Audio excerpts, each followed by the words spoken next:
Alex, pleasure to have you on. So excited to talk about all things AI, talk about Sama. There's so many stories I think I want to like dive into you. We spoke about Element right before recording. Well, maybe we'll talk about a little bit about Element, but I want to maybe start with a state of AI today. Like, how do you see the field of artificial intelligence, all the obviously machine learning, technologies? How would you state 2022 mid-year we are at in the field? I think it's one of the most exciting times to be in AI. It's cemented itself as a horizontal technology that's enabling a multitude of use cases. What's exciting about now is that a few years ago, what we noticed was that a lot of the companies were either niche players or large companies that were implementing AI were doing it on very small use cases. And actually, I remember one time there was a CEO of a company that said to me, look, Alex, I have more pilots than Lufthansa, to give you a sense of the scale at which people were experimenting.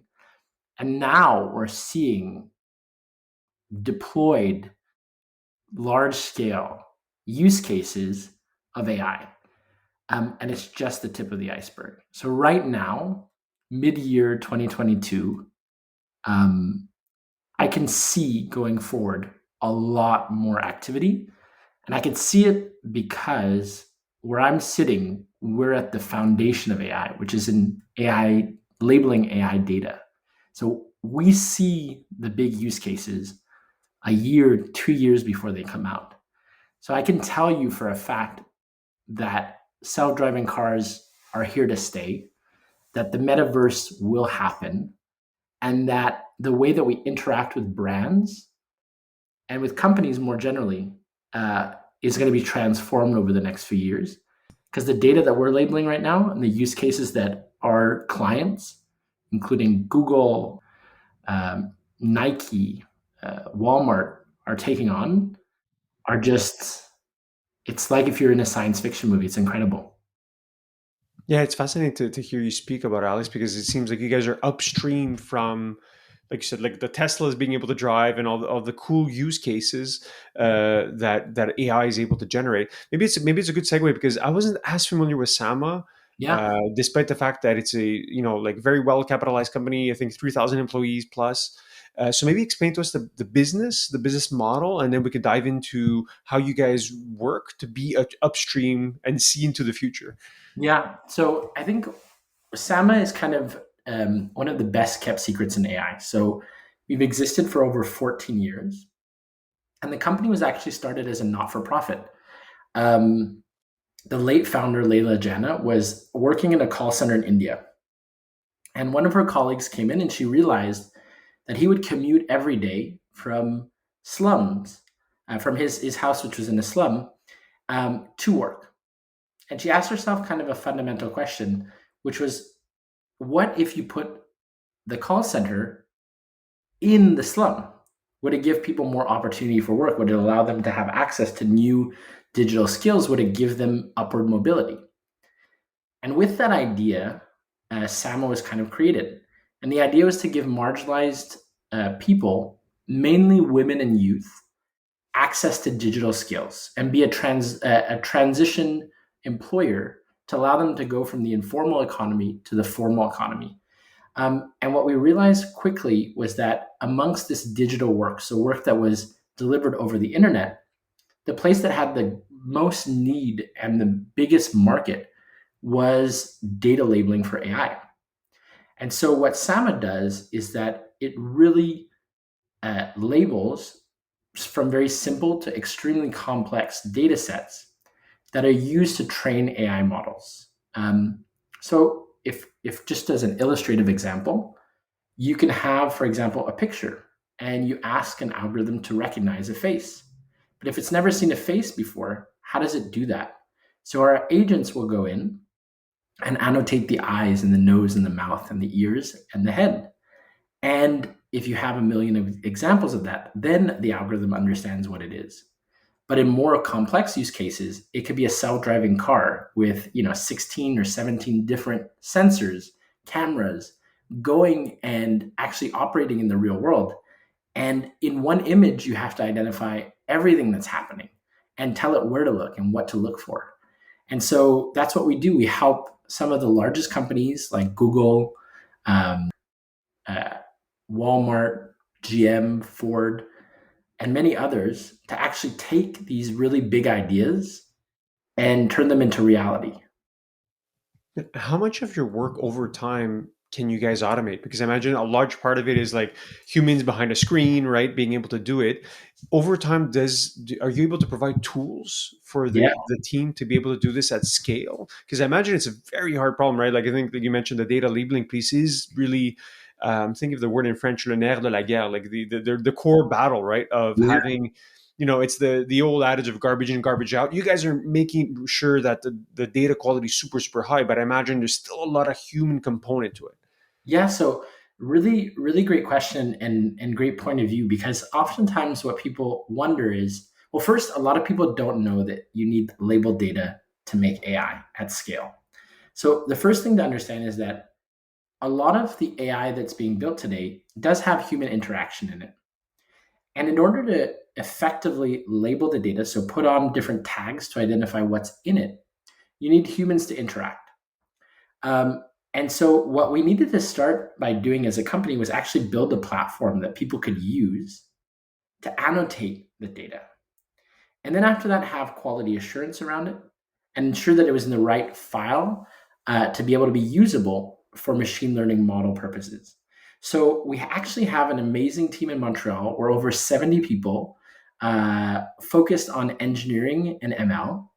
And our goal is to make it easier for our annotators to annotate, make our processes more efficient, and ensure that we can label more using, let's say, less resources, whether that's computing resources or time.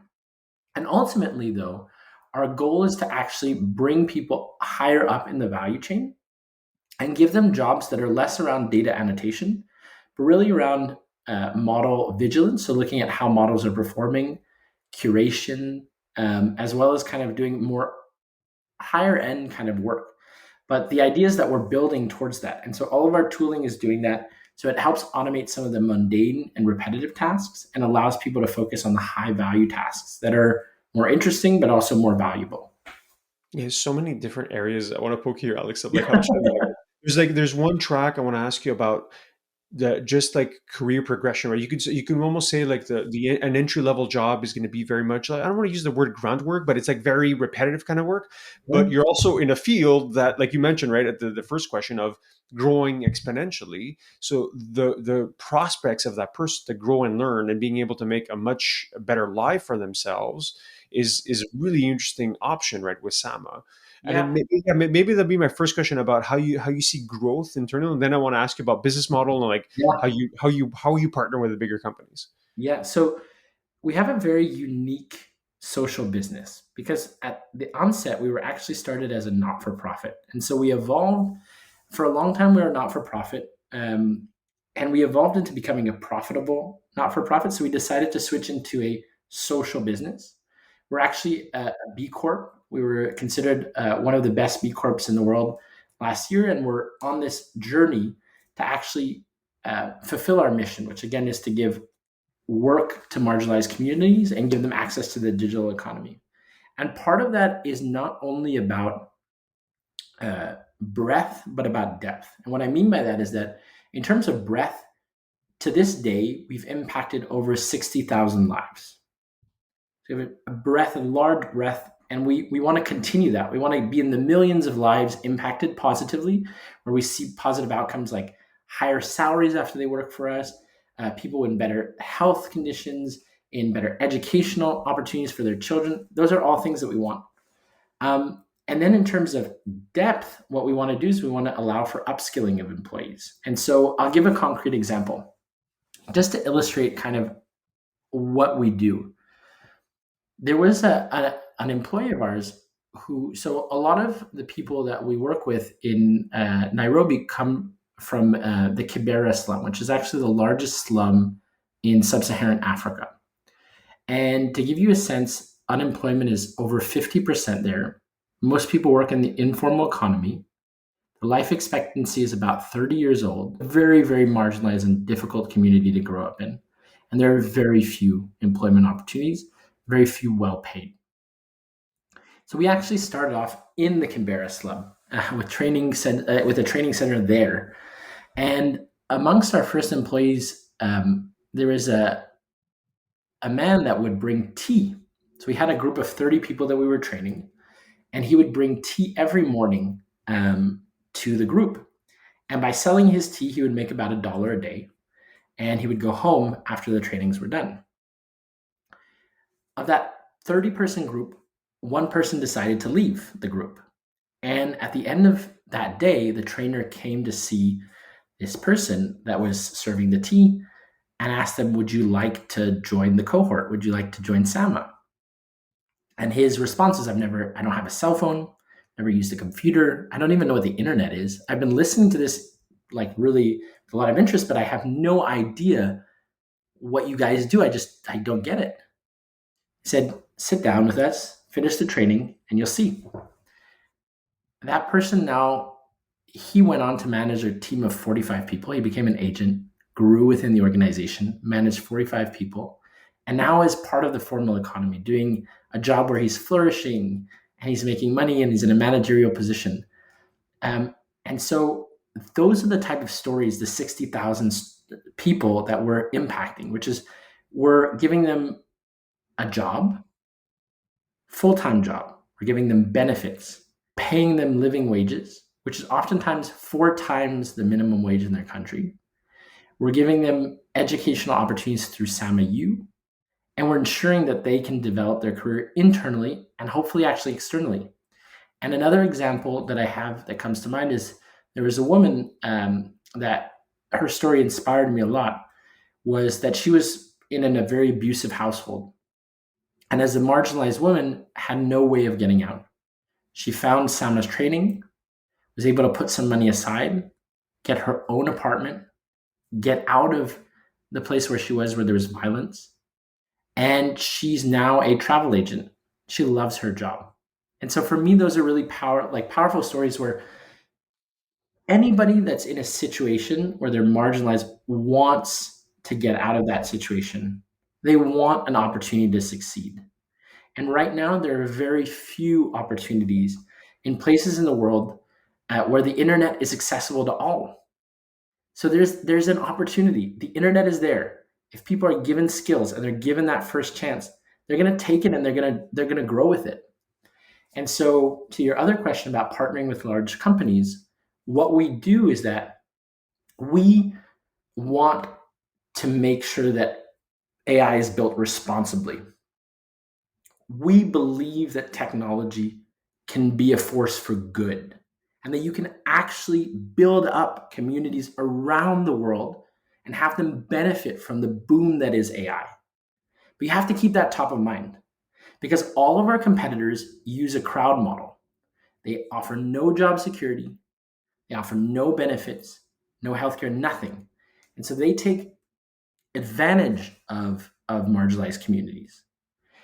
So our value proposition to our partners, so a Google or a Microsoft, a GM and others, is that because our people work full-time for us, they get benefits, they have great working conditions. We even subsidize meals that are healthy at our locations. Given that they have all those, they actually perform better than the crowd. They actually deliver better results. And so what's funny is actually that our main value proposition for our clients is that the quality of what we deliver is substantially higher and better than other competitors. But the secondary advantage is that every single time they launch a project with us, they're positively impacting a family, a community, and they're actually helping to make a positive impact in the world. And so what that relates to, and I'm sure there's some business listeners that are here, is that we have retention rates with our customers that are, leaps and bounds over what any benchmark. And we also have this amazing network of ambassadors that once they work with us, if they change companies or go somewhere else, they want to keep working with us. And that's why we're considered one of the best kept secrets in the AI industry because we don't really do that much marketing. We don't put ourselves out there that much because a lot of our growth is with our customers, is with the teams that we work with. But we're still driving and we're pushing forward some of the most impressive, impactful AI use cases in the world. And we're doing it by actually helping people. You can build technology that does good in the world, and you can do it by being a high growth startup. They're not mutually exclusive. They actually combine together, build something incredible. Yeah, it's a beautiful story, man. I love how you pointed out like there's 60,000 people, but statistics and they're so hard to understand. But then you say one story in there, and you're like, your heart melts because it's like, hey, this really did have an impact. And the notion of double bottom line, I think, is actually very important here, where it's, I guess, we don't need to sacrifice necessarily growth and being able to think from a competitive advantage standpoint. We don't need to sacrifice that to actually like do some good, have a social mission. So I like this. It made me think of the that cliche of culture eating strategy for breakfast. Yeah, yeah. I mean, and it does because the thing is, like, what we're really lucky is that we attract some of the best talent in the world. And some of these people, they come from, backgrounds that you're like, what are you doing at Sam, this like relatively small company? We're only 5,000 people, so we're not that big, but and they come because they said, you know what, I've been going through this journey in my career where I'm, successful or I'm driving outcomes, but I come home and I wonder, did I make the world a little bit better? Did I do something that mattered today? And I can tell you, during the pandemic, especially, given the people that joined our teams, they wake up, even at home, even when it's a rainy or snowy day outside, and they're excited, they're motivated to build the technology that allows a social business to win against those that are exploiting people and that are using technology in a way that disregards its impact in the world. So it's a really great, the mission is really great for attracting top talent. It's really great to work with top tier clients. It's really fantastic for what it does for the communities that we work in. So overall, even me as one of the executives on the company and looking forward at the strategy of where we're going, I'm so excited not only about what AI can do, but I'm so excited about what social businesses can do in AI. And hopefully Samo will be the example that people can model themselves after and use it as kind of that case study that they say, yeah, you can do high growth. Yeah, you can do something that's profitable. Yeah, you can have an impact. And you could do that in a tech space that requires you with VCs that require you to be, at hyperscale and doing it really fast. So I think it's exciting. It's a new space. Social business is new. It's existed in other forms, but using business as a force for good, I think, is going to become more and more relevant, more important, and I think personally, much more meaningful. Yeah. And like you said, it takes role models, right? You said it's a new field. I really like this concept of tech for good. I've been toying with as well. You mentioned it before, and how it's become, like you said, it's not a new thing per se, but technology is this force multiplier. Yeah. So yeah, like hats off, man. I find it's very powerful how you guys have built it. Maybe to dive into the brass tacks just a bit, right? So let's unpack a use case. Let's say Google gives you guys data that they've collected from their Street View cars. You guys Yep. will then label it and then ship it back, and then they'll be able to use their algorithm. Is that a fair, let's say, use case? And then how do you charge for your modeling? Are you able to, like, over time foresee any like an actual software creation in there? Yeah. So really good questions and speak to kind of what we do and how our business model works. So the way that it works is that exactly like you said, we have a major client that comes in with a data set. So for example, let's take an example, which is not the case, but like a Google Street View, come in with, miles and miles, hundreds, thousands, millions of miles of road, and they need to identify people and cars and houses, etc. So they give that to us, the raw data, in whatever format it is. It can be, 2D all the way to LiDAR to multi-sensor. And what we do is that we work with them initially to figure out what it is that they're looking for in those images or those censored data. And we create a rubric of instructions. And on top of that, we ask them, what is the quality that you need? So what that means is, for example, it can be pixel perfect. So that means that it has to be exactly only that image and nothing else. Or it can be a little bit, larger, because ultimately all you want to know is where the stop sign is, but you don't necessarily need the perfect contour. So I identify that. And then we look at what is the business value that the client wants to create.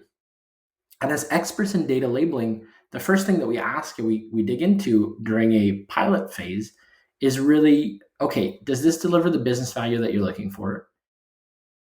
Are there requirements that you put forth actually what allow for the model to perform?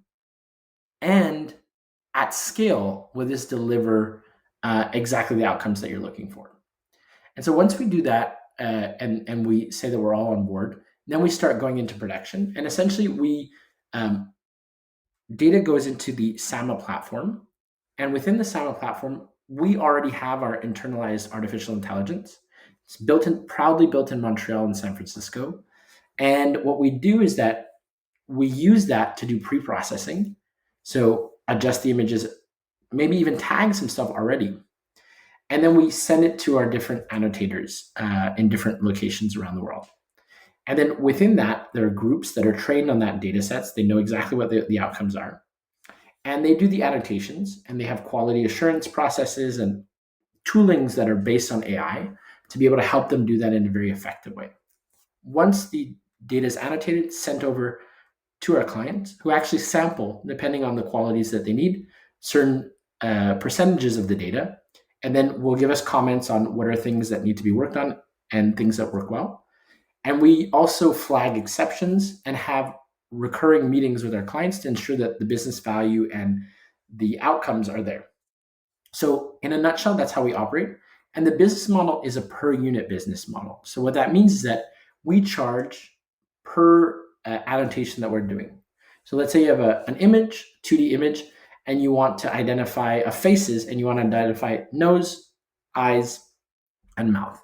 That's essentially 4 clicks. And so you pay for those 4 clicks at scale.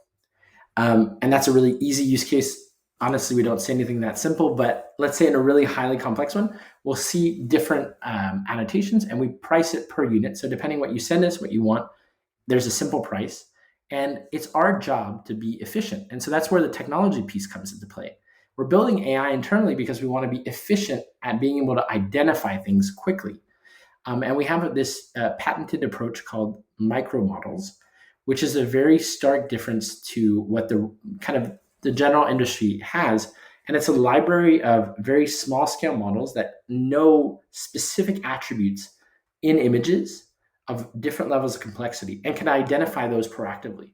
And so we actually have a company which is fundamentally human, but leverages the power of AI. And so that human AI interaction is really incredible. And it's the basis for which we train our own algorithms. And so we're always trying to get better. And what that allows us to do is start taking on more complex workflows. And so in the industry, the more complex workflows, which are oftentimes autonomous driving workflows or things in the metaverse, demand many, many more annotations. We're talking about thousands of annotations at really precise levels. Because in those worlds, or even medical surgery, in those worlds, you can't make a mistake. And so by having ML and AI integrated into our processes, we actually allow our annotators to do very complex annotations at scale and in a cost-effective way. It's very much like that combination between AI helping to build AI, that's labeling data. So it's a really interesting model, but we bear the costs associated with every unit that we have. Yeah, it's funny to hear you speak, Alex, about how made me think about the classic pitch deck of a TAM. Like, what's the TAM? I'm like, you just explained that there is no TAM. Like, what is how do I say this? In the sense of, like, if you guys are successful at building this at scale, there's literally no limit to every single company that'll need this kind of service, right? And it made me also think about a point you mentioned before about AI being horizontal, but then how it works today is very vertical based, right? So it's like, let's say, specific use cases of manufacturing or drug discovery or autonomous driving. Given that you guys are a little bit upstream of the use cases themselves, and that you're getting feedback from your customers saying, hey, comments, good or bad.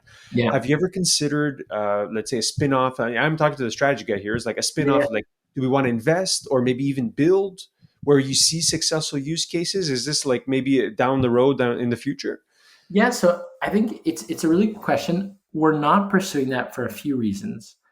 And it's a strategic choice. So strategy is all about choices. And so we have decided that we want to concentrate on data labeling and the platform behind it because it touches our mission. And what I mean by that is, again, we're working with people who oftentimes don't have access to formal education, tools, or even computer science degrees. And so what we want to do is give them employment. And so, like you mentioned, the market for data labeling is just like every single time I read a report, they add like 20 billion to it. So it's just getting ridiculous. It's essentially like, if you were to think of it, it's very much like electricity in the sense that it can power a car, but it can power a microwave, it can power a stove, it can power a light. Data in AI is the power that allows AI to operate. And even, there's Andrew Ng, for example, who's pushing forward this idea of data centric AI is kind of the real push forward, because what we realize is that without high quality artificial intelligence, you don't have high quality outputs. What you mentioned earlier, garbage in, garbage out. And so we looked at the opportunity, um, and we kind of flipped it on its head. So what we're thinking about doing is actually trying to locate more of our own programming and AI workforce in East Africa and India, where we operate. And the goal is to look at people that have worked for us that want to pursue formal education and grow, and give them opportunities to come in, or ally ourselves with local organizations that help people that might have issues getting access to education to be able to work in the field. And so our next step, I would say, is really continuing to focus on our AI platform, but giving more jobs and opportunities in places where there aren't, and trying to hire people that are super talented and just want stability and the ability to work on really cool, interesting problems. And we think that that can help us continue our mission and position things well. Um, but again, strategies evolve. We never know what will happen. But at this point in time, it's really around the focus of giving more jobs. And it's actually really, the question is really important that you just asked, because as a double bottom line business, we always have to ask ourselves the why we're doing something. And we always have two whys. We want our customers to be delighted and to be able to deliver the most cutting edge AI. We also want to have the largest and deepest impact on the communities that we're working with. So it's always this like very difficult balancing act between what allows us to do one and the other. And finding that equilibrium point happens at certain moments, and then you have to readjust to get back into it when it falls onto one side or another. But it's a really, again, really important question you ask, because as a social business, you have to see the world a little bit differently. It's not like you only have one eye open. It's you're looking at the world with both eyes. Yeah, it's not the maximize shareholder value at all costs kind of thing. And it's like it's also like you said, you're doing good. You're also saving a little bit of money, because I was going to say a joke. It's like you're not hiring like entitled engineers in San Francisco. I say this being an ex-Googler myself, but if it is a benefit of like, hey, like technology in the Western world is a clear path for many young people, much less so in the developing world. Yeah, and what I would say is, like, we do hire engineers in places where it's non-traditional. So, for example, we have an office in Costa Rica where we're working with a local university to give internships for local talent, hire people that want to work in the industry and don't necessarily have opportunities. And so we're doing that there. And in East Africa, we're trying to really build up capacity. And then strategically, we set ourselves up in Montreal, because Montreal, for many, many reasons, has an incredible talent pool that's outside of the SF area and is the leader in artificial intelligence. So again, our goal is also to kind of bring opportunities to work on some of the most difficult, interesting problems in AI around the world. And that's opening offices in places that, are not always obvious for the SF tech company. But then when you discover the connection points between Montreal and Costa Rica, the Netherlands, Munich, Nairobi, Kampala, Gulu, and you start seeing how people are interacting, and the ideas that they have and the stories that they tell, you kind of realize that there's a lot more things in common, and we all kind of want somewhere on the stack of priorities to change the world in a positive way. We all it might be priority number 10, might be priority number 2, might be priority number 1, but it's up there for everybody. Yeah. Sign me up for the Costa Rica office, man. I'm going to apply. Me too. Me too. I'm thinking I might have to go visit during the winter. So Alex, before we were recording, we spoke also about your past, about how, like you were very early on, like one of the first employees at Element AI. And I see it almost as a natural progression in your career working at like this high growth tech startup that was Element AI, which, you open up sales offices across the world, a lot in Asia, obviously, as we were talking about. What do you think were the lessons that helped you kind of like now move forward and like kind of help take Sama to the next level? And maybe share us a little bit about your time in Element and how it shaped your worldview today. Yeah. So I mean, for somebody who was based in the Montreal tech ecosystem, Element was a very unique and incredible opportunity. It gave me exposure to a group of brilliant people that came from all kinds of companies with the dream of democratizing artificial intelligence. And on top of that, it gave me the opportunity to travel the world, meet with investors and companies and people that were building on top of that everywhere. Um, so for me, it was incredible because I came from the background of being a VC investor at Real Ventures and seeing the idea appear on kind of slideware and then become, a first line of code and develop, and then me jumping from the VC chair into the actual, operating room, and then seeing such high growth going from, a few people to 500 people within, 2 years. And I think overall, my perspective is that it was a huge success for Montreal, put it on the map. Sama would never have came here if Element AI didn't exist. DeepMind would have never opened an office. Google AI would have never opened an office. A ton of different players decided to invest in Montreal because we were a threat at that point in time. Even though I would say that we had some ideas and a lot of them didn't work, we tried, and things came to bear. But one of the things that I would say is a big lesson learned for me from Element, was that there was a lot of really good core technology, but it was very hard to bring it to market. And it was very hard to bring it to market because there was very few companies that had labeled data. And that was striking for me for a very long time because every single time we'd have a good meeting or we'd have some type of interesting, use case that we could apply what we had built in the lab, we didn't have the data. And so then I came to a realization that, well, if in the value chain data is kind of one of the key fuels, let's say, there must be companies in the world working on it. And at the same time, I had helped lead a project we did with Amnesty International to look at Twitter data and find whether women, and especially women of color, were subject to more abuse online, female politicians than others, as well as some work that we did in South Sudan to help catalog for Amnesty International war crimes.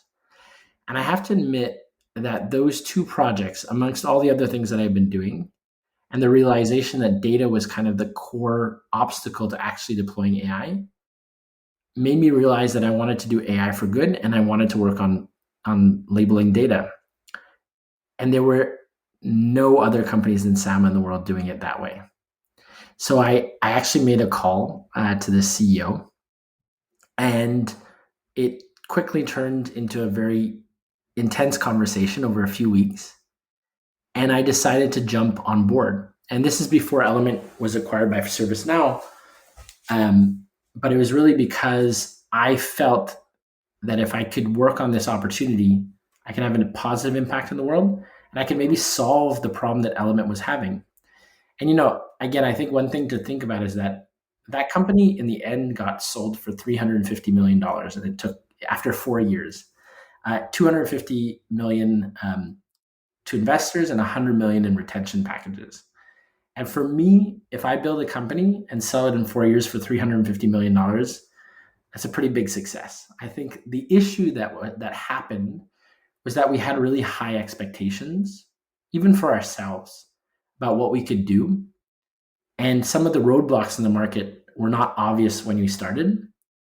And the biggest one was really annotating data. And that's why, you mentioned like earlier the state of AI in 2022. I'm actually more excited than ever now because I lived through the pain of not being able to deploy AI because of lack of data. And I'm starting to see some of those use cases that we were working on, that we had proof of concepts with, that are starting to be deployed now. And those same people that I was working with are calling me and are now clients of Sama because they said, hey, look, Alex, it took us 3-4 years to get the data, but we're there now and we're ready. Yeah, yeah, because it's a question of timing, and I think that there's a few things you mentioned, Alex, that I find are fascinating insights. Right, it's like when you start a new company, you don't always know the path, right? Like if the path was known, and then it would have been a new company, Yeah. so it wouldn't really be called a startup. So it's like you have to work and figure out, that what's going to work, what doesn't, and like you, for I definitely believe that Element was a success. It made definitely put Montreal on the map, and I find it was such a having have a few friends that work there and having seen the inside story. I think it was a brilliant story of entrepreneurship, like perseverance, the ups and downs, and yeah, I think benefiting, like I said, benefiting this market enormously. I like how you said, okay, well, I figured out what didn't work there.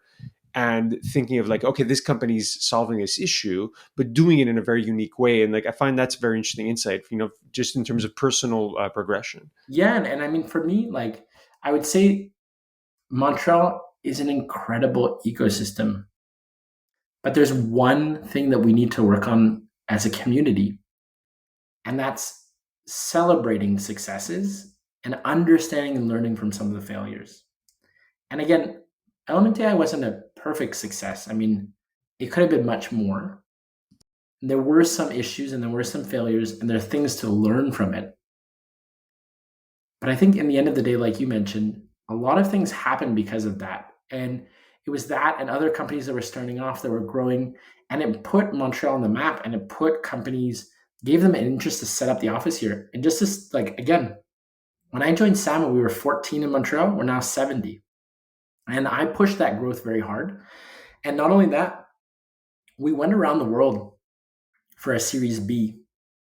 And we ended up actually choosing CDBQ as our lead investor in an oversubscribed round because they have a very clear thesis on AI and the future of AI that is very much informed by their experience at Element AI.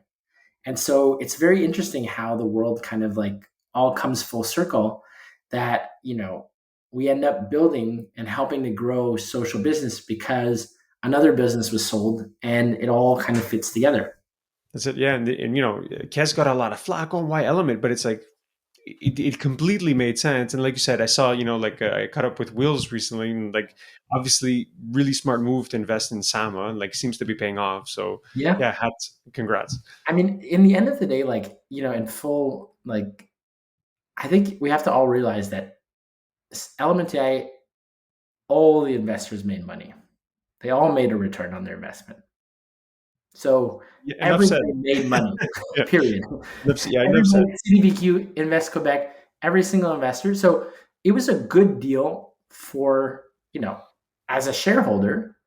And then Sama, I mean, it's a really great business. And I think that the platform that CDBQ with 25 to the 3 and Wills is building to help, entrepreneurs of color, of diverse backgrounds, of social impact, I think that's a really positive way for a very large player in the market to say, hey, look, this might be a category that we've overlooked for too many years. It's time to put investment in it. It's time to put effort in making these companies successful. And I would say on top of that, it's a very interesting strategic choice because more and more money is going into ESG, where environment, social, and governance, but environment is the one getting the big push of investment right now. And there are very few social or good governance companies in the world. And Sama is a company that is 100% social. We're aligned with, the UN Social Development Goal. All the work we do is audited by MIT and Actions for Poverty and Random Control Studies. We're B Corp. Our CEO is a woman. We have 52% of our workforce are women. We work with people in marginalized community. All these factors where in the past it's either been through philanthropy or through kind of grants that those type of initiatives have been funded, and now with large players like CDBQ and others coming in and saying no, this is a priority. It's going to help, I think, level the playing field in the world and give opportunities for people that oftentimes didn't have access to capital to have it. And Sama is one of those examples where, again, we had a choice. We were very lucky. We got into a position where we could choose the investors that we work with. And we felt that this was long-term capital that can help us grow. And, our goal is to IPO. So to be, one of the first social AI companies in the world. And I think that that's an incredible ambition. Our profile is there.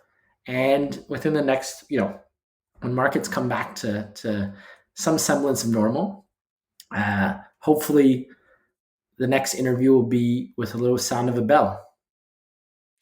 So I was gonna say, yeah, continued success, Alex. I can't wait to buy some stock when you guys get public. I'm gonna line up. I really enjoyed this conversation, Alex. Really, just great insights. Thanks so much for taking time.